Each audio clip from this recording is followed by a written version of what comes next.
السلام علیکم ورحمۃ اللہ وبرکاتہ۔ یہ آج ہی 4 روز چھٹی کاٹ کر آیا ہے، باڈی گارڈ کمانڈر نے کہا۔ جب سے آیا ہے خاموش ہے۔ اسے گھسیٹ کر باہر لے گئے، طبیب بھی ساتھ ہی چلا گیا۔ سلطان ایوبی نے حسن بن عبداللہ کو بتایا کہ اس سپاہی نے اس پر قاتلانہ حملہ کیا ہے۔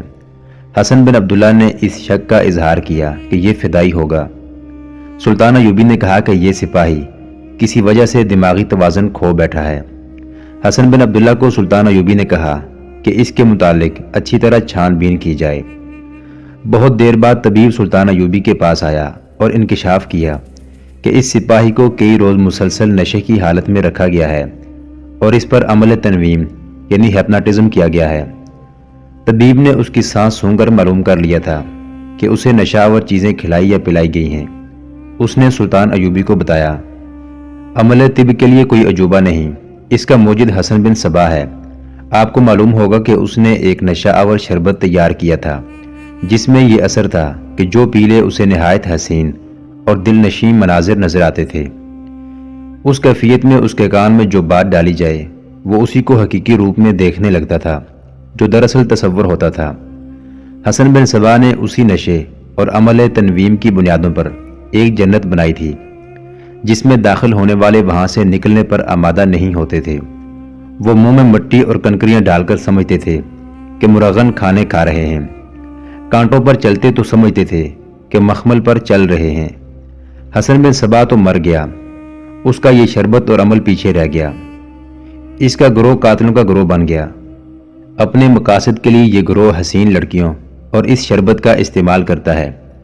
اس سپاہی کو آپ کے قتل کے لیے اس عمل کا شکار بنایا گیا ہے۔ طبیب نے یہ تشخیص کر کے سپاہی کو دوائیاں پلا دی تھیں جنہوں نے اس کی ہذیانی کیفیت پر قابو پا لیا تھا اور وہ گہری نیند سو گیا تھا۔ حسن بن عبداللہ نے پہلے ہی طبیب سے معلوم کر لیا تھا کہ یہ سپاہی اپنی حقیقی حالت میں نہیں، وہ سراغ رساں تھا۔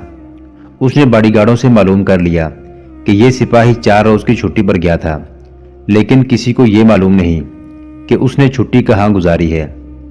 شہر میں ناگوں والے قلعے کے متعلق جو باتیں مشہور ہو گئی تھیں وہ حسن بن عبداللہ تک اس کے جاسوسوں کے ذریعے پہنچی تھی۔ لوگ کہتے تھے کہ قلعے میں ایک بزرگ نمودار ہوا ہے جو غیب کا حال بتاتا اور مرادیں پوری کرتا ہے۔ حسن بن عبداللہ نے ان باتوں کی طرف توجہ نہیں دی تھی۔ اس قسم کے بزرگوں اور پیروں پیغمبروں کی آمد و رفت لگی رہتی تھی۔ مجذوب اور دیوانے آدمی کو بھی لوگ برگزیدہ انسان کہہ کر ان سے مرادیں پوری کرانے لگتے تھے۔ حسن بن عبداللہ کو ایک جاسوس نے بتایا کہ اس نے ایک سیاہ ریش آدمی کو 2 بار قلعے کے اندر جاتے دیکھا ہے۔ قلعے کے ارد گرد گھومنے پھرنے والوں سے پوچھ گچھ کی گئی تو ایک آدمی نے بتایا کہ سیاہ داڑھی اور سفید جوغے والا ایک آدمی قلعے کے اندر آتا جاتا دیکھا گیا ہے۔ ایسی چند اور شہادتیں حاصل کر کے حسن بن عبداللہ نے سورج غروب ہونے سے پہلے فوج کے ایک دستے سے چھاپا مارا۔ مشعلیں ساتھ تھیں۔ قلعہ اندر سے کچھ پیچیدہ سا تھا، گری ہوئی دیواروں اور چھتوں کا ملبہ بھی تھا۔ کئی کمرے سلامت تھے۔ فوجیوں کو ہر طرف پھیلا دیا گیا۔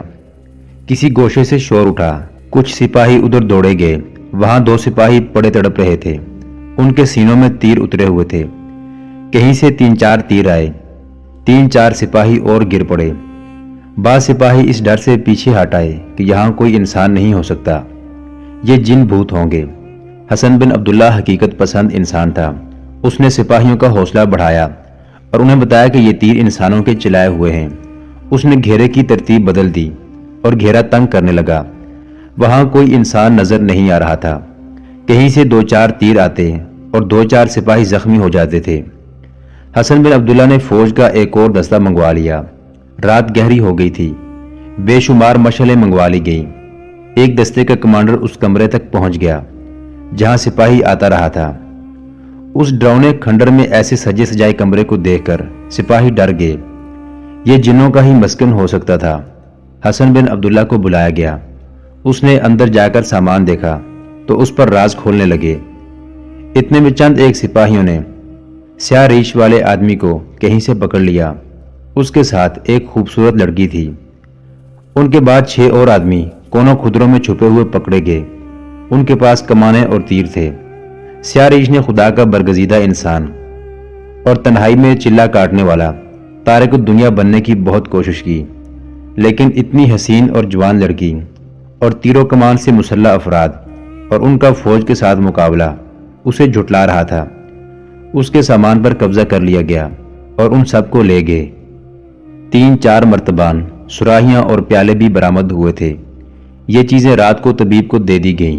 اس نے مرتبانوں اور سراہیوں کو سونگ کر ہی بتا دیا کہ ان میں وہ شربت ہے جو حسن بن صبا کی ایجاد تھا۔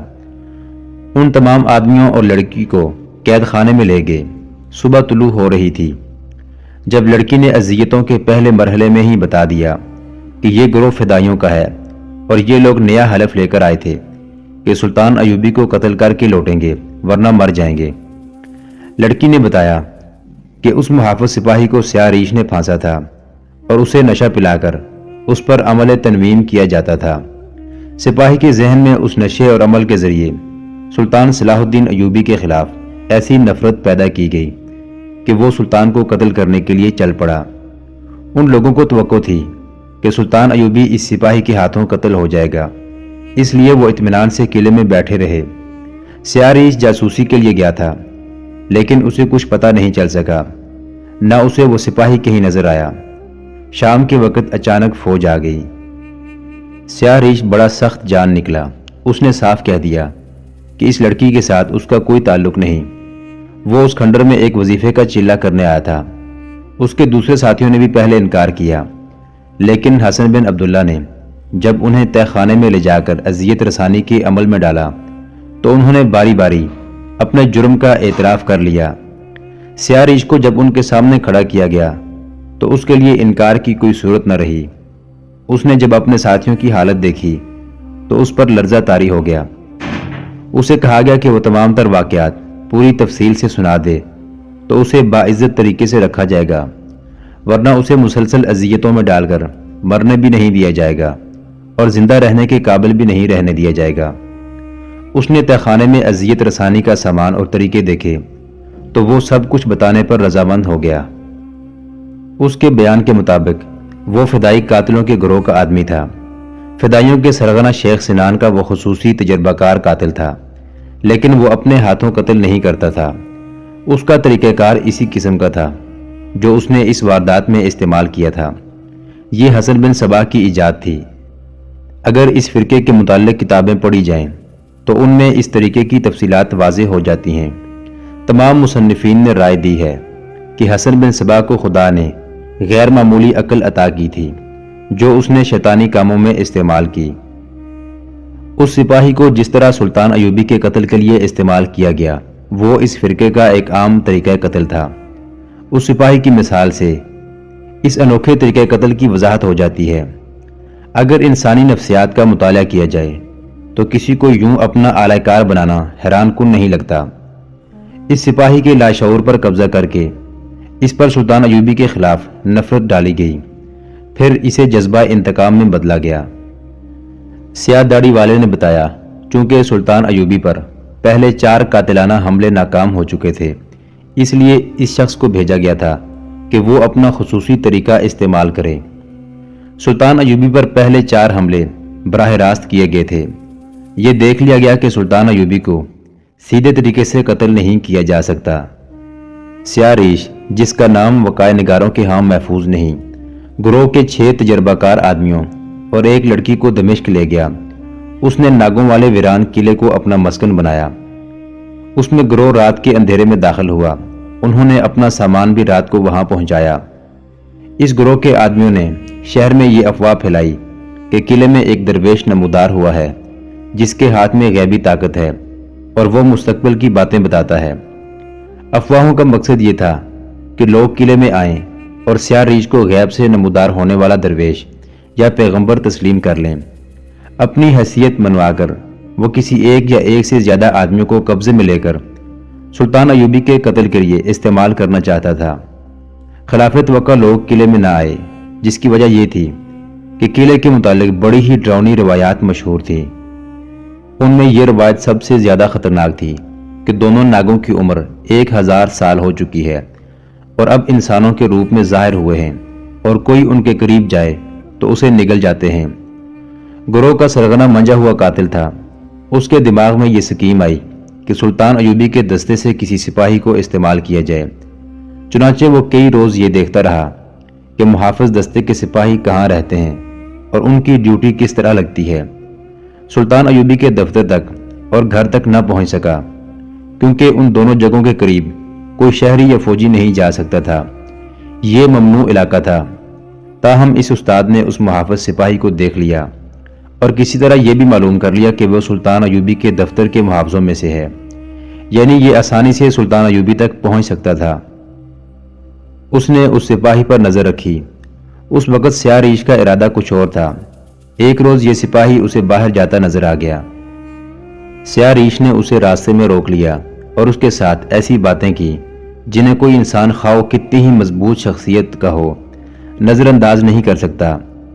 ان باتوں کے لیے جو لب و لہجہ اختیار کیا اور جو اداکاری کی گئی وہ انسانی فطرت پر طلسماتی اثر کرتی ہے۔ یہ سپاہی معمولی سے ذہن کا پسماندہ آدمی تھا، جال میں آ گیا اور رات کو قلعے میں پہنچ گیا۔ قلعے کے ایک کمرے میں جو اہتمام کیا گیا تھا وہ پتھروں کو موم کرنے کے لیے کافی تھا۔ ایک تو کمرے کی سجاوٹ تھی اور بیش قیمت قالین، دوسرے یہ لڑکی تھی جس کے حسن میں اور جسمانی ساخت میں جادو تھا۔ اس کا لباس ایسا تھا جس میں وہ نیم عریاں تھی اور اس کے کھلے ہوئے ریشمی بالوں کا تاثر نشہ طاری کرتا تھا۔ سیاہ ریش کے کہنے کے مطابق یہ لڑکی اس کا لباس اور انداز زاہدوں اور پرہیزگاروں میں بھی حیوانی جذبہ بیدار کر دیتا ہے۔ تیسری اور اصل چیز وہ شربت تھا جو وہ لوگ اپنے شکار کو پلاتے تھے۔ شیشے کا گولا فریب نظر پیدا کرنے کے لیے تھا۔ اس سپاہی کے ذہن میں یہ ڈالا گیا کہ وہ شاہی خاندان کا فرد ہے اور اس کا خاندان تخت سلیمان کا وارث ہے۔ تخت سلیمان کا وجود تھا یا نہیں، دلچسپ کہانیوں میں بہت ذکر آتا ہے اور ایسے انداز سے آتا ہے کہ یہ ایک حسین اور پراسرار تصویر کی طرح لوگوں کے ذہنوں پر سوار ہو جاتا ہے۔ یہ سپاہی جب اس کمرے میں داخل ہوا تو کمرے کی زیبائش اور قیمتی سامان نے اسے متاثر کیا۔ سیاہ ریش مراقبے کی حالت میں تھا، اس کا بھی اثر تھا۔ اس نے جب اتنی حسین لڑکی دیکھی تو مرعوب ہو گیا۔ لڑکی نے اسے جو شربت پلایا اس میں نشہ تھا۔ اس نشے کا اثر یہ تھا کہ انسان حقیقی دنیا سے لا تعلق ہو کر حسین تصورات کی دنیا میں چلا جاتا ہے۔ اس کیفیت میں اس پر عمل تنویم کیا جاتا، یعنی اسے ہپناٹائز کر لیا جاتا اور اس کے ذہن میں اپنے مطلب کے تصورات ڈالے جاتے تھے۔ اس کے ہاتھ میں شیشے کا جو گولا دیا جاتا تھا اس میں سے قندیل کی لو کے کئی رنگ نظر آتے تھے جو کوئی عجوبہ نہیں تھا۔ شیشے کی ساخت ایسی تھی کہ اس میں سے گزرتی روشنی اپنے ساتوں رنگوں میں نظر آتی تھی۔ ان رنگوں کا ذہن پر اثر ہوتا تھا۔ اس کے ساتھ ایک انتہائی حسین لڑکی سپاہی کے ساتھ لگ کر بیٹھ جاتی اور باتوں میں یہ ظاہر کرتی تھی کہ وہ اسے دل و جان سے چاہتی ہے۔ سیاہ ریش سریلی اور پراسرار آواز میں بولنے لگتا تھا۔ اس کے الفاظ سپاہی کے کان میں پڑتے اور اس کے ذہن میں مطلوبہ تصور آراستہ کرتے تھے۔ سیاہ ریش بھانپ لیتا تھا کہ سپاہی اپنے آپ میں نہیں رہا۔ اس وقت وہ اس کے ہاتھ سے شیشے کا گولا لے کر اس کی آنکھوں میں آنکھیں ڈال دیتا اور اسے ہپناٹائز کر لیتا تھا۔ سپاہی جسے اپنی آواز سمجھتا تھا وہ سیاہ ریش کی آواز ہوتی تھی۔ پھر وہ اس مرحلے میں داخل ہو جاتا تھا جہاں وہ اپنے تصور کو حقیقی سمجھ کر اس کا حصہ بن جاتا تھا۔ کمزور شخصیت کے سپاہی نے یہ اثرات قبول کر لیے۔ سیاہ ریش اسے حقیقی دنیا میں واپس لے آیا۔ اس مقصد کے لیے اسے کچھ سنگھایا جاتا تھا۔ سیاہ ریش دوسرے کمرے میں چلا جاتا اور لڑکی سپاہی کے ساتھ اکیلی رہ جاتی۔ وہ سپاہی کے اعصاب اور دماغ پر غالب آ جاتی۔ اس مقصد کے لیے وہ ایسی حرکات اور اپنی باتیں کرتی تھی جن کے اثر سے کم از کم یہ سپاہی بچ نہیں سکتا تھا۔ سپاہی کو صرف تخت سلیمان دکھا کر رخصت کر دیا گیا اور اس کے ذہن میں ڈال دیا گیا کہ راز ابھی باقی ہے۔ سپاہی کے دل میں تجسس پیدا ہو گیا۔ دوسری بار اس پر یہی عمل کیا گیا اور اسے کچھ اور دکھا دیا گیا۔ انہوں نے یہ دیکھ لیا تھا کہ سپاہی پوری طرح ان کے جال میں آ گیا اور وہ اس کے ذہن پر قبضہ کرنے میں کامیاب ہو گئے تھے۔ وہ اب ان کی منت سماجت کرتا تھا کہ اسے سارا راز بتایا جائے۔ اسے کہا گیا کہ وہ کئی روز ان کے پاس رہے۔ اس نے چھٹی لے لی۔ وہ یہی چاہتے تھے۔ ان 4 دنوں اور 4 راتوں کے عرصے میں اسے مسلسل نشے اور ہپناٹزم کے زیر اثر رکھا گیا اور اس کے ذہن لاشعور میں صلاح الدین ایوبی کا تصور پیدا کر کے یہ بات ڈال دی گئی کہ سلطان ایوبی سپاہی کے دادا اور باپ کا قاتل ہے اور اس کے تخت پر بھی اس نے قبضہ کر رکھا ہے۔ سپاہی کو ایک حسین لڑکی کا تصور دیا گیا، پھر یہ دکھایا گیا کہ سلطان ایوبی نے اس لڑکی کو پنجرے میں بند کر دیا ہے۔ 4 روز بعد اسے اس حالت میں قلعے سے نکال دیا گیا۔ وہ اپنی ڈیوٹی پر حاضر ہو گیا۔ اسے جو ہی موقع ملا اس نے سلطان ایوبی پر حملہ کر دیا۔ سپاہی بے ہوش پڑا تھا۔ طبیب نے اس کے ذہن سے نشہ آور شربت کا اثر زائل کرنے کے لیے دوائی دی تھی۔ وہ حقیقت اور تصورات کے درمیان بھٹک رہا تھا۔ معلوم نہیں اس کے اعصاب پر کیسے کیسے اثرات تھے کہ اثرات اترتے ہی اعصاب جواب دے گئے۔ طبیب نے اسے ہوش میں لانے کے کچھ اور طریقے اختیار کیے اور 2 روز بعد سپاہی نے آنکھ کھولی۔ وہ اس طرح اٹھا جیسے گہری نیند سو گیا تھا اور خواب دیکھتا رہا تھا۔ اپنے ارد گرد کھڑے آدمیوں کو حیرت سے دیکھنے لگا۔ طبیب نے اسے پوچھا کہ وہ کہاں تھا۔ اس نے کہا کہ وہ سویا ہوا تھا۔ بہت دیر بعد وہ اپنے آپ میں آیا تو وہ زیادہ کچھ نہ بتا سکا۔ اس نے بتایا کہ سیاہ داڑھی اور چوگے والا ایک آدمی اسے قلعے میں لے گیا تھا۔ وہاں اس نے کچھ اور باتیں بھی بتائیں، لیکن اسے بالکل یاد نہیں تھا کہ اس نے تخت سلیمانی وغیرہ دیکھا ہے۔ اسے یہ بھی یاد نہیں تھا کہ اس نے سلطان ایوبی پر تلوار سے حملہ کیا تھا۔ یہ یقین کرنے کے لیے کہ سپاہی دھوکہ نہیں دے رہا، اسے سلطان ایوبی کے سامنے لے جایا گیا۔ اس نے فوجیوں کی طرح سلطان کو سلام کیا۔ سلطان ایوبی نے اس کے ساتھ شفقت اور پیار سے بات کی، مگر وہ حیران تھا کہ ان لوگوں کو کیا ہو گیا ہے اور یہ کیا کر رہے ہیں۔ آخر اسے بتایا گیا کہ اس نے کیا کیا ہے تو وہ چلا اٹھا، یہ جھوٹ ہے، میں اپنے سلطان پر حملہ نہیں کر سکتا۔ سلطان ایوبی نے کہا کہ یہ بے گناہ ہے، اسے یاد ہی نہ کرایا جائے کہ اس نے کیا کیا ہے۔ قتل کا یہ طریقہ صلاح الدین ایوبی کے فوجی حاکموں وغیرہ کے لیے بڑا ہی عجیب تھا کہ سلطان ایوبی پر جان قربان کرنے والے ایک محافظ کے ذہن کو اپنے قبضے میں لے کر سلطان ایوبی پر ہی قاتلانہ حملہ کرایا۔ اللہ نے کرم کیا کہ سلطان ایوبی بال بال بچ گیا۔ اس واقعے کے فوراً بعد سلطان ایوبی نے کانفرنس بلائی۔ اس میں دمشق کی انتظامیہ اور فوج کے حکام بلائے گئے تھے۔ ان سب کے مزاج اکھڑے ہوئے تھے، سب غصے سے بھرے ہوئے تھے۔ وہ سب الصالح اور اس کے امراء اور وزراء سے بہت جلد انتقام لینے کو بےتاب ہوئے جا رہے تھے، جنہوں نے سلطان ایوبی کو قتل کرنے کی سازش کی تھی۔ وہ سمجھتے تھے کہ سلطان ایوبی نے انہیں قاتلانہ حملے پر غور و خوض کرنے کے لیے بلایا ہے، لیکن سلطان آیا تو اس نے اس واقعے کا ذکر ہی نہ کیا، جیسے اس کی کوئی اہمیت ہی نہیں تھی۔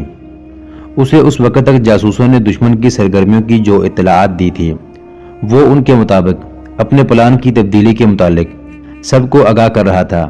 اس کا رویہ اور انداز سرد سا تھا۔ جو ہی اس نے اپنا لیکچر ختم کیا، سب بھڑک اٹھے۔ وہ انتقام کی باتیں کر رہے تھے۔ سلطان ایوبی نے بے نیازی سے مسکرا کر وہی بات کہی جو وہ پہلے بھی کئی بار کر چکا تھا۔ اشتعال، غصے اور جذباتیت سے بچو۔ دشمن آپ کو مشتعل کر کے ایسی کارروائی پر مجبور کرنا چاہتا ہے جس میں عقل کی بجائے جذبات اور غصہ ہو۔ میرا تمام تر منصوبہ ایک قسم کی انتقامی کارروائی ہے، لیکن انتقام اپنی ذات کا نہیں، اپنے مذہب کا۔ میری جان اور میری ذات اور تم میں سے ہر کسی کی جان اور ذات کی اس سے بڑھ کر کوئی اہمیت نہیں کہ تم اسلام اور سلطنت اسلامیہ کے پاسبان ہو۔ تم سب کو جانیں قربان کرنی ہیں، خواہ میدان جنگ میں مارے جاؤ، خواہ دھوکے میں دشمن کے ہاتھوں قتل ہو جاؤ۔ حکمران اور مجاہد میں یہی فرق ہے۔ حکمران اپنی حکومت کی اور اپنی ذات کی حفاظت کرتا ہے، اور مجاہد اپنے ملک و ملت پر قربان ہوتا ہے۔ الصالح اور اس کے وزیر اپنی بادشاہی کی حفاظت کر رہے ہیں۔ احکام خداوندی کی خلاف ورزی ہے، اس لیے وہ ناکام ہوں گے۔ اس نے اپنی انٹیلیجنس کے نائب سربراہ حسن بن عبداللہ سے کہا کہ وہ ایسے تمام کھنڈروں اور پرانی عمارتوں کو جن کا کوئی مصرف نہیں مسمار کرا دے۔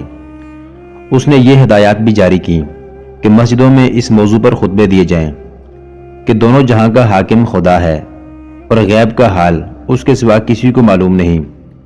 خدا کا کوئی بندہ خدا اور بندوں کے درمیان رابطے کا ذریعہ نہیں بن سکتا۔ خدا ہر کسی کی سنتا ہے اور کسی انسان کے آگے سجدہ ناجائز ہی نہیں، گناہ ہے۔ توہم پرستی سے لوگوں کو بچاؤ۔ اس نے کہا اپنے سپاہیوں کو سمجھاؤ کہ جس طرح میدان جنگ میں اپنے جسم کو دشمن کی تلوار سے بچاتے ہو، وار روکتے ہو، اس طرح ذہن اور دل کو بھی دشمن کے وار سے بچاؤ۔ یہ وار تلوار کا نہیں زبان کا ہوتا ہے۔ جسم کے زخم مندمل ہو جاتے ہیں، جسم زخمی ہو کر بھی لڑتا رہتا ہے، مگر ذہن اور دل پر زخم آ جائے تو جسم بیکار ہو جاتا ہے۔ تم نے نشے کا اثر دیکھ لیا ہے۔